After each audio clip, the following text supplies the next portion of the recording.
Howdy, this is John's D&D Vlog, episode number 58. I'm Jonathan Scott. This will be my second episode on the module series D 1-3 from 1978, as written by the master himself, Gary Gygax. Let's take another trip into the Underdark. As usual, as always with these module reviews that I do, please, if you're a player, don't watch this because I'm going to be giving away stuff that will make your experience less fun. So please don't watch this episode any further if you're a player. I went over the super brief breakdown of this series in my last episode. What you may have noticed is that there simply wasn't much to say. The players enter into the Underdark from G3, and then it's their job to vanquish a Drow way up here in the northwest. That's it. If you go strictly by the module, that's the complete story of the entire D series of modules. In other words, this can become pretty boring pretty fast. It can turn into just a hack and slash. Kill one area, move on to the next for your players quickly. How can you avoid that? Usually once I've done the super brief breakdown, I move on to my advice on how to run the module well, but in this instance, because the story is so thin, I thought I should take more time to help you better understand how to make the story fuller. In the last episode, I helped you fill in the empty spots on the big map. In this episode, I'm going to try to help you better understand the story. There is a story here, and it's a good one, but it sometimes takes a bit of effort to see. So instead, I'll just be telling you war stories and then explaining the different skills I had to use to make it all make sense as I go along. I'll go over a few stories. It'll probably take me more than one episode to get through them though, so please be patient. We'll see how it goes. In G1 and G2, there were cloud giants, and they were working with the hill giants. Cloud giants are supposed to be good. If they're good though, then why were the cloud giants there, and why were they willing to help out the chaotic evil giants?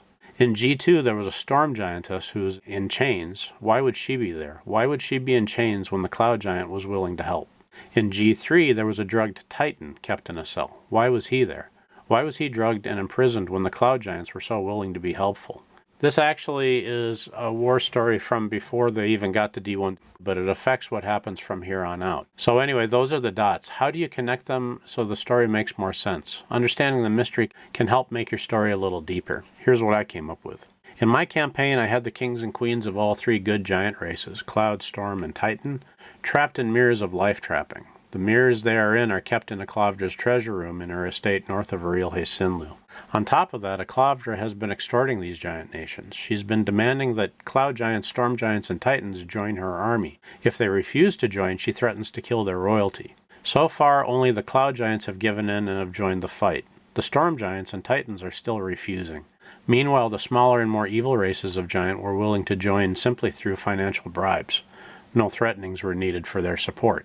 So this solves one problem. It explains why the cloud giants serve a Clavdra and the other giants don't. I just connected the dots and made a story from those little pieces of apparently disjointed information. How would the good giant races deal with their royalty being kidnapped, though? How would they try to resolve this problem? One avenue was to appeal to deity. St. Cuthbert rules over this region, so it would only make sense for them to contact him. Would St. Cuthbert even be able to help them, though? The souls of the royalty are in mirrors of life-trapping, pocket dimensions, under a mountain of adamantite. The adamantite blocks all but the highest levels of magic. In my campaign, I made it so that even St. Cuthbert himself didn't know where the royalty were. So keeping in mind that the royals of the good giant races were nowhere to be found, even by deity, how would St. Cuthbert react? During G3, my players were pretty scared, so they were often asking for help from St. Cuthbert in the form of augury and divination spells. St. Cuthbert, understanding the larger story, decided to give them more than just a few tips. He actually sent an angel, a cherub, to help them out. This is Chantel. I talked about her in the G3 episode. She has the body of a 5-year-old girl, but speaks as though she were at least 50. She arrived and informed the party that if they wished it, she could accompany them. On her belt was a huge two-handed sword. On her wrists were a pair of bracers that caused her entire body to radiate huge amounts of light. Chantel's stats as a cherub are pretty low when compared with other immortal beings. She herself had only 3 hit points, but her bracers worked as non-regeneratable 400 hit point shields. The more hits she takes, the less she shines. When the 400 points are gone, it's very easy to kill her. Her sword is an intelligent weapon that does all of the fighting. All she has to do to activate it is to slap it. Once slapped, it flies out of its scabbard and pulls Chantel through the air. Chantal does help the group fight, but more importantly, Chantal is a good source of information for the group. From time to time, Chantal will give the players small pieces of helpful information. Over time, they'll find out about the abducted giant royalty. Over time, they'll eventually be asked by her to help find the lost giant royalty. She doesn't know about Ariel Sinlu, but she knows a lot about the workings of heaven, or in this campaign, Arcadia, etc., right? She also innately has the ability to plane shift back and forth to Arcadia. Question: why would the giant armies themselves not search for their own royalty? The answer I gave was simply cowardice. When the giants asked the deities to tell them where their royals were, and Arcadia itself was incapable of telling them, that was very strange. Usually if a being is alive, they can be found somewhere, somehow. If dead, their soul can be found somewhere, somehow. If you can't find a body or a soul, this means that their entire existence has been deleted from the universe. No possibility of resurrection, no afterlife. The more powerful giants began to assume that the sphere of annihilation had probably been used, and to be deleted eternally from the universe was too scary. The giants weren't willing to perform a risk that was so great. And most of the giants and even some of the angels refused to participate. Some did, though, and Chantal was one of these brave ones. Most of the others backed down. One more thing. Inside of Klavdra's treasure room, there's simply just a chest there that has the mirrors of life trapping in it, that have the royals inside. If your players do find them, just tell them that it appears to be a bunch of picture frames. If they're foolish enough to look into them, the giant inside will pop out and they will pop in. On top of this, if the treasure room the mirrors are in is adequately small, it will mean sudden death. If all of a sudden a growing giant pops out of one of the mirrors, everyone in the room would be crushed. In my campaign, broken magic items also explode, so there would also be the possibility of the being within the mirror of life trapping dying as well, being consumed in the explosion. The first encounter the party and Chantal had in D1-3 was with a bunch of Drow at the first checkpoint in the southeast of the map. Chantal had been fighting with the group for a while now, and she did not shine nearly as much as she had when she first came to the group. Nevertheless, the party kept using her. For the record, the Underdark had been a safe playground for the evilest of the evil for centuries. They've been able to play down here for a very long time, mostly because of the adamantite and the rocks. They're hidden from the view of those who would oppose them. Chantal, though, put this safe haven for the Drow at risk. If Arcadia found out about Ariel Sinlu, St. Cuthbert would probably find a way to come down and destroy the region. When the Drow saw Chantal, they knew that they had to destroy her, if at all possible, and then warn the leaders in Ariel Sinlu about her. So the Drow engaged the party, with special attention being given to Chantal, and the fight ended with most of the Drow dead, and with their lead cleric casting a wall of fire directly through Chantal. Chantal dies here. Chantal had the ability to plane shift back and forth to her own plane whatever she wished to. It was an innate ability of hers. Under the adamantite, though, this ability of hers was blocked, and just before she died, she kept screaming, "I can't go, I can't go." She was referring to the fact that her plane shifting ability was shut down, and that she could not retreat. The party never realized what she was talking about, though, and the party also did not retreat, even though she was amazingly low on hit points. That was when the Drow cleric's wall of fire killed her, and the remaining Drow disappeared and ran north to try and warn the leaders of Ariel Sinlu. So in other words, if you understand the deeper consequences of deeper aspects of your story, you can bring about situations that feel more real and profound. When Chantal died, the entire group was emotionally devastated by it. In other words, it was pretty dramatic, and that's what we're going for, right? DMing with effect sounds like a bigger deal than it really is. I spoke with a psychologist one day about working with children, and he said that when you work with them, make sure you work with them with effect. It means that the children are engaged in the play.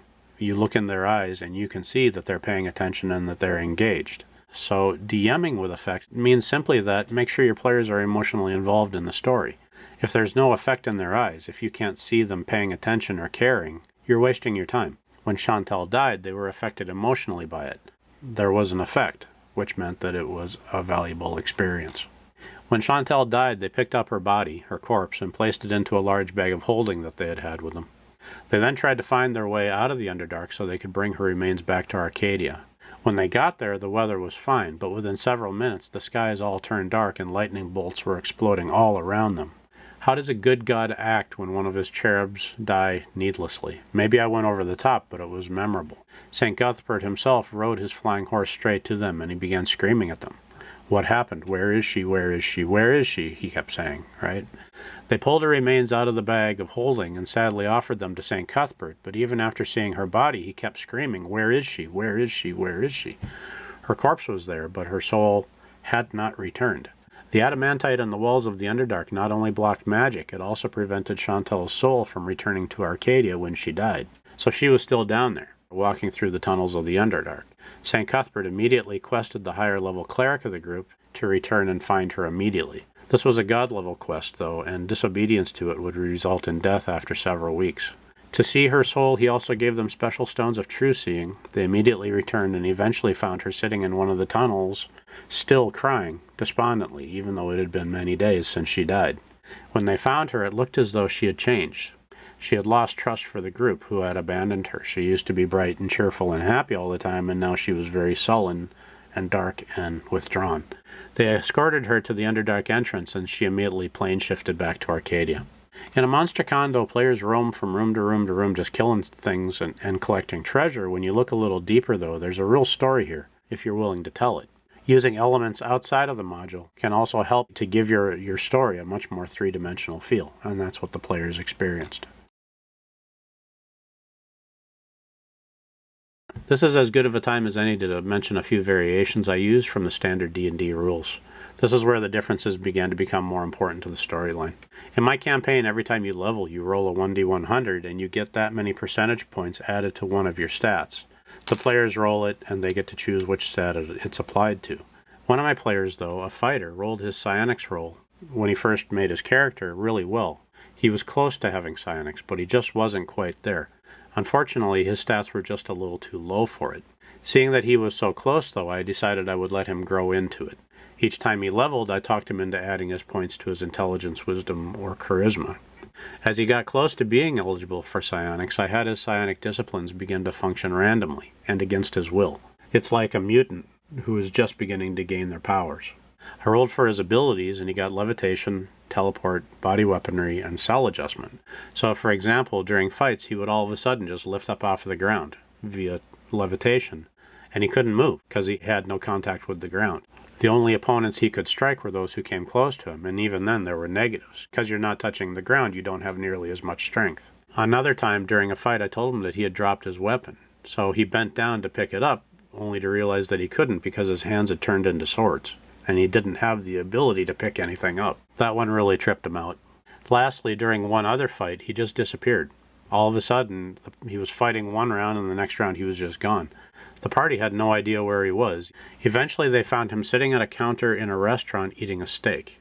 This particular restaurant, though, happened to be somewhere in the module, the ruins of Undermountain. This was where the fighter was from originally, and during that last fight, he just felt so hungry that he began thinking about this restaurant, which was his favorite restaurant in the entire world. As soon as he had that minor little daydream, he was teleported there instantly. Once the player had all of his stats where they needed to be, I let him control his psionics. Getting him there was fun, though. I got to aggravate my party a lot, and that, when done for a good purpose, is usually pretty fun.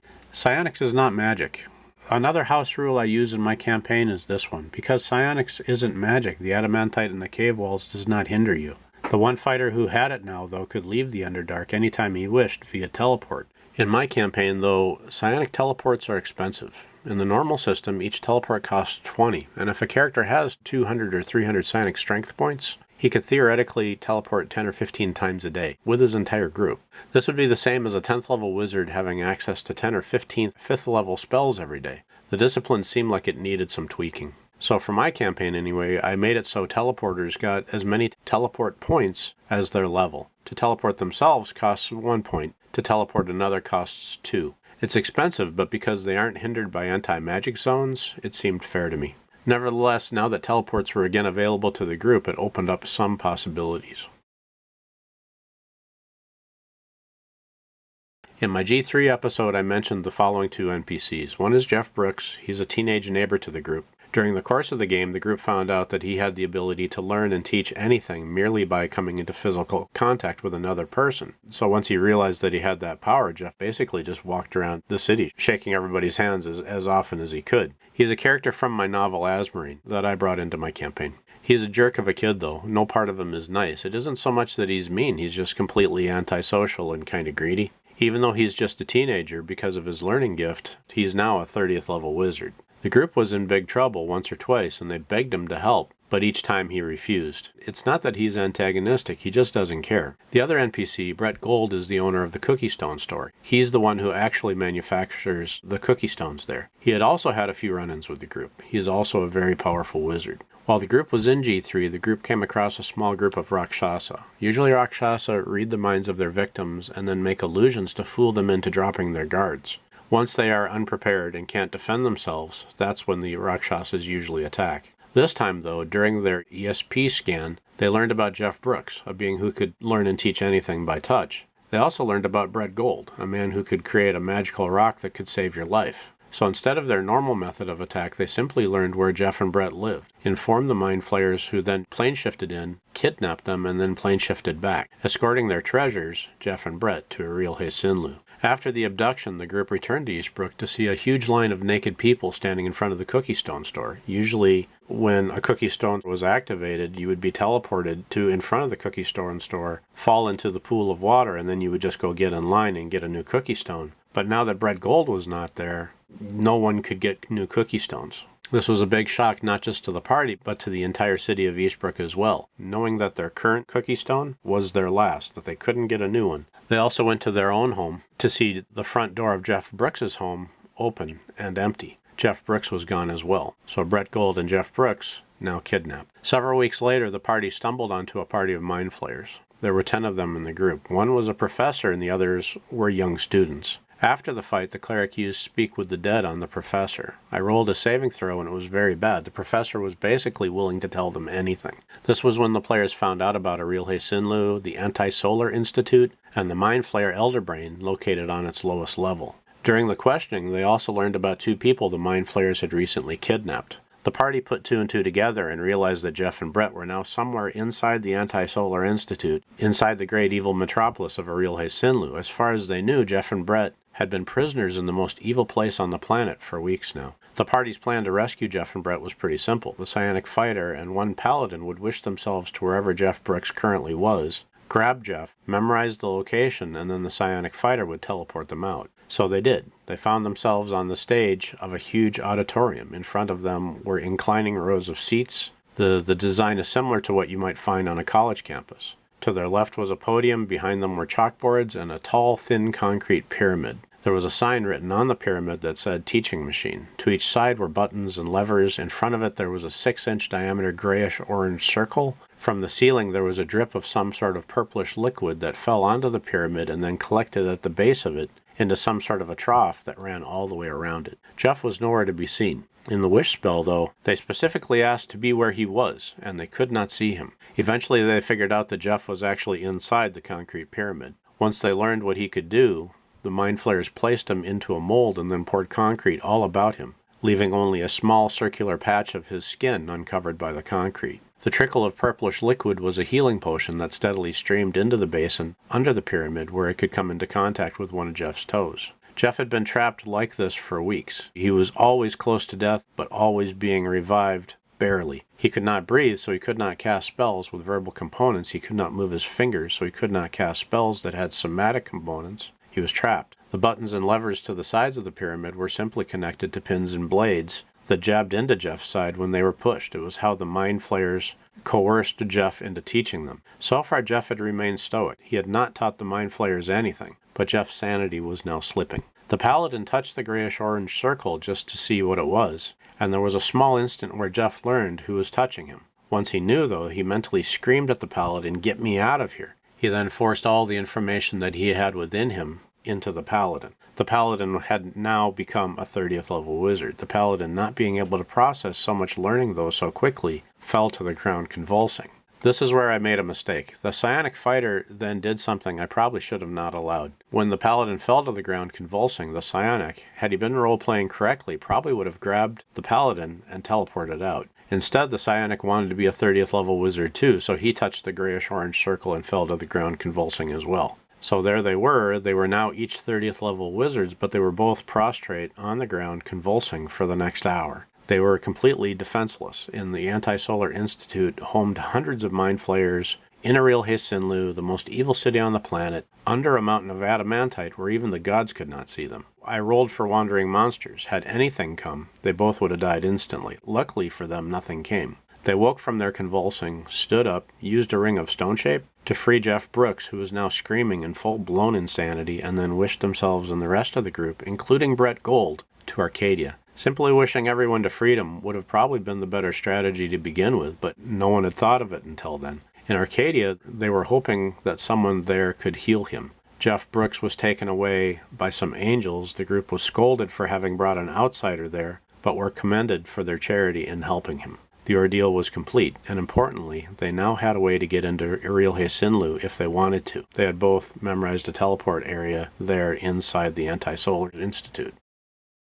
Well, that's 5 of the stories anyway. I've got 6 more to go, but I think I can save those for the next episode. This one's getting pretty long. What you may have noticed is that my group really strayed from what was written in the modules. This is what sandbox campaigns look like. The players are free to do as they wish. As the DM, it's my job to react to their decisions and to create story on the fly sometimes. It's a big challenge. That skill that I spoke about in the first story, connecting dots, is a really helpful skill actually. I didn't just use it for that first story, I used it all throughout the campaign. Every time my players made unexpected decisions, I had to somehow figure out how it would affect the greater campaign. Sandbox campaigns are a form of dramatic improvisation. You always have to be ready to change anything in a moment's notice. So, as a DM, that's your job. Be prepared. It will make the campaign a lot more funner if you're flexible and creative all the time. Although I do admit it's pretty hard on you. Anyway, that's enough for now. I think I can finish up D1-3 with at least 2 more episodes. The last episode will just be a look at the guide I made.